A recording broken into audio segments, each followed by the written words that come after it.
조겐 스토리 이번에 이 책을 만든 출판사도 같이 하고 있습니다. 자, 여러분들께 감사를 드리고요. 광희군이 보여준 뛰어난 외교적 수완은 임진왜란 당시 전쟁의 현장을 누리면서 체험한 감각이 있었기에 가능했다. 그는 국가 간의 외교 관계를 바라보는 시각에서도 탁월했다. 두 나라 사이에 전쟁이 벌어지더라도 외교관들은 교류해야 한다는 입장이었다. 한 라인이 유지되었어야만 최악의 상황을 막을 수 있다는 생각이었다. 대국이었던 명의 일방적인 요구에 조목조목 따지면서 끝까지 거부하려던 광희군의 외교 정책은 오늘 우리에게 시사하는 바가 크다. 대륙과 해양 세력이 만나는 지정학적 특성으로 이해관계가 첨예하게 걸린 우리에게 외교는 가장 중요한 정치행위이기 때문이다.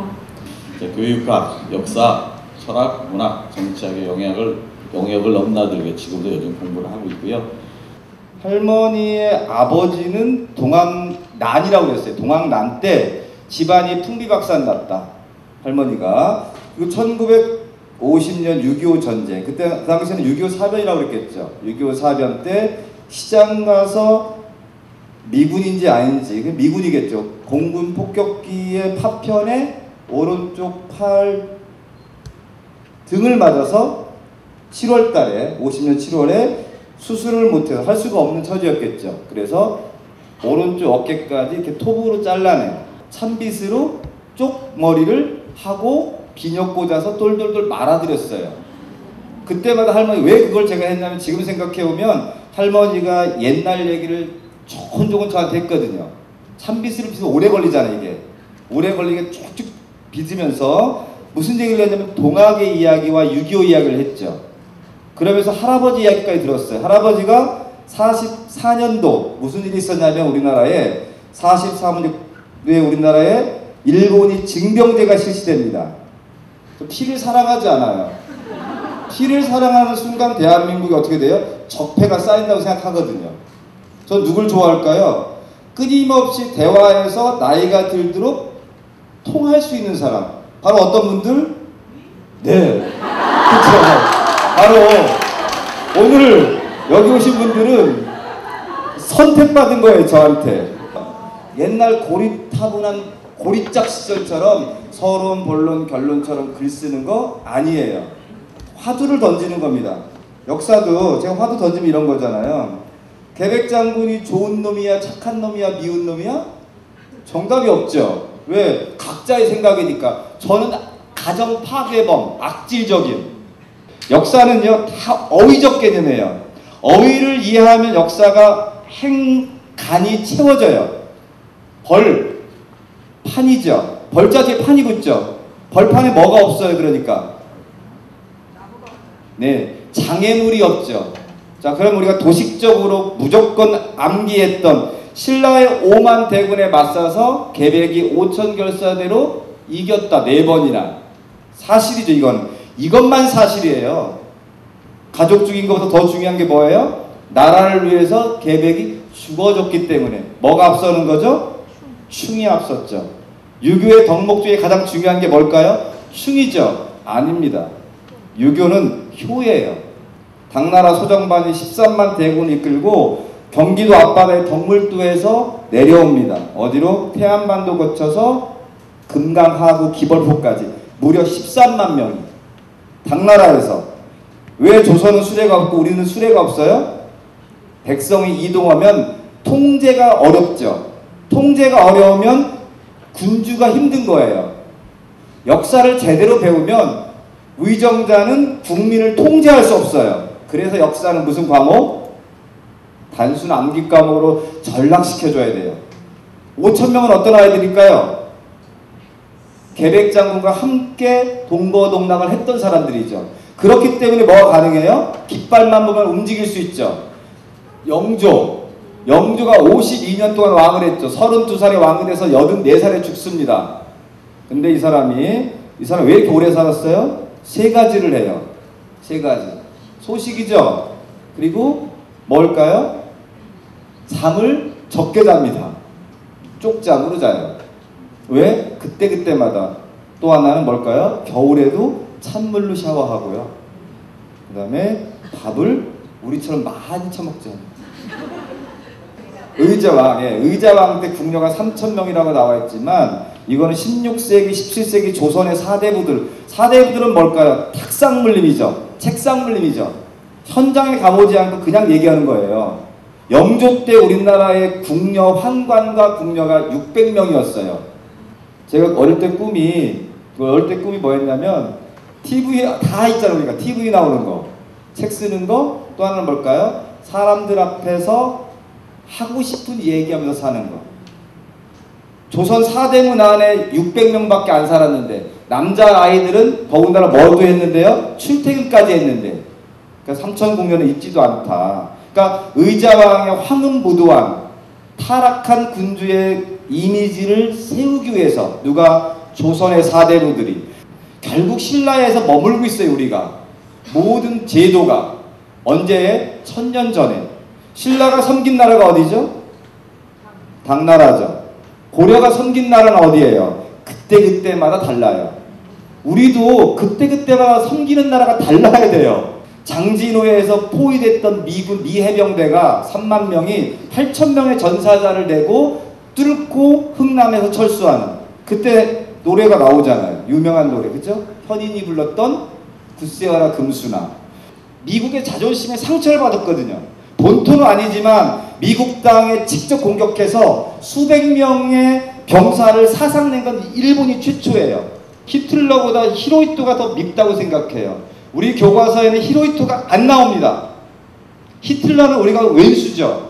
냉정히 보자고요. 민족사의 측면에서 히틀러가 우리한테 나쁜가요?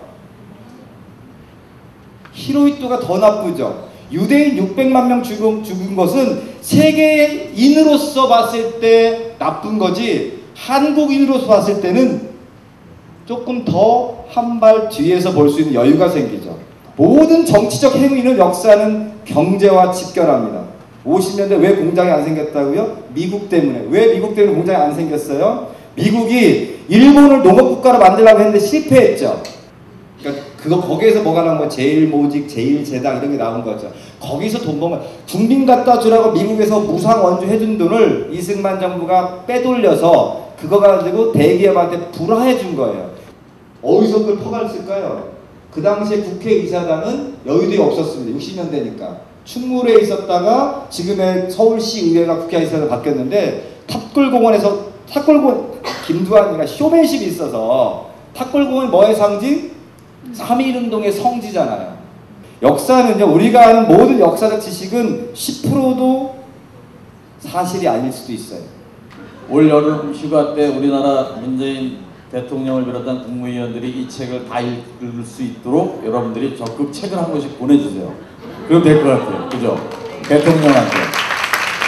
안 될까? 거침없이 시원하게가 강의의 주제라고 할 만큼 역사 강의의 소나기로 소문이 자자한 걸로 알고 있는데요. 언제부터 이런 강의를 하셨나요?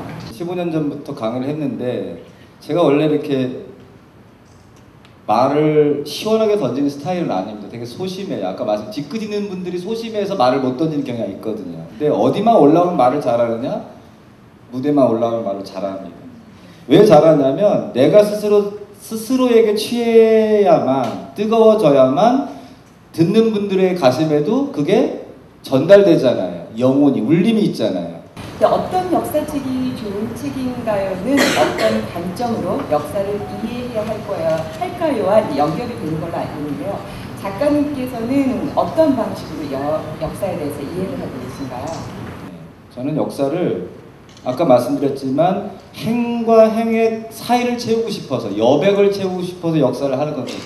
빈 자루에 거기에 어떤 물건을 채울지, 그 재료를 어느 포대에 담아서 운반할지는 바로 누구의 몫일까요? 그 재료를 운반하는, 채우는 사람의 몫이죠. 이거는 역사만이 할 수 있는 것 같더라고요. 그러니까 역사는 틀이 아니라 자기가 만들어내는 바로 길의 시작이죠. 그런 관점에서 보면 되지 않을까. 그러니까 역사책을 누가 이 책이 좋다, 이 책은 좋지 않다, 이건 없는 것 같아요. 자기한테 맞으면 좋은 책이 되는 거죠. 모든 역사의 정치적 배우는 현재 진행형이다라고 말씀을 하셨는데요. 무슨 의미로 그런 말씀을 하신 건지 좀 구체적으로 말씀해 주시겠어요? 누구한테 행해야 하는지에 대해서 길을 알려주는 게 아무것도 없더라고요. 그래서 찾았던 과목이 역사였던 거죠. 그래서 그때 접했던 책이 이에치카의 역사란 무엇인가라는 책이었거든요. 적폐 역사, 개념 역사는 강의의 연장인가요? 강의 현장을 그대로 옮겨놓기 위해서 고민하셨다고 들었거든요.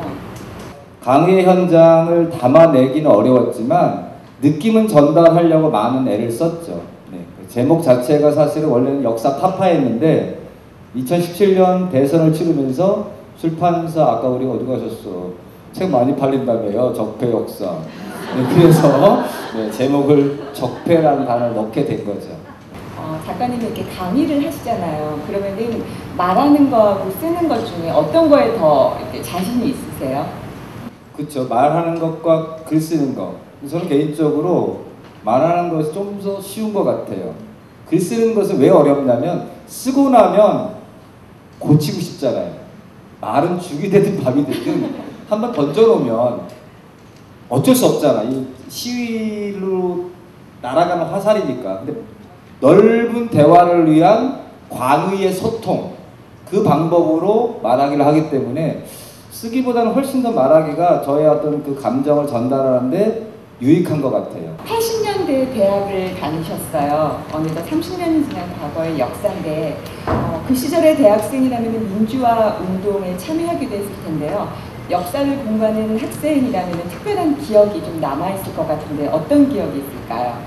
경찰들한테 찍힌 인물은 아니니까 앞에 나서지 않았으니까 선배들이 저한테 그 가방에다가 병을 줘서 운반하는 운반책이라고 아시죠? 예전에 그걸 화염병이라고 했는데 그래서 그게 정말 검문에 걸렸어요. 데모는 안 했지만 데모 대열에는 항상 있었죠. 뭐 역사가 말 그대로 민족사학이라는 얘기를 들었으니까. 지금까지 많은 역사책을 읽어보셨을 텐데요. 가장 기억에 남는 역사책이 있다면 어떤 책이 있을까요?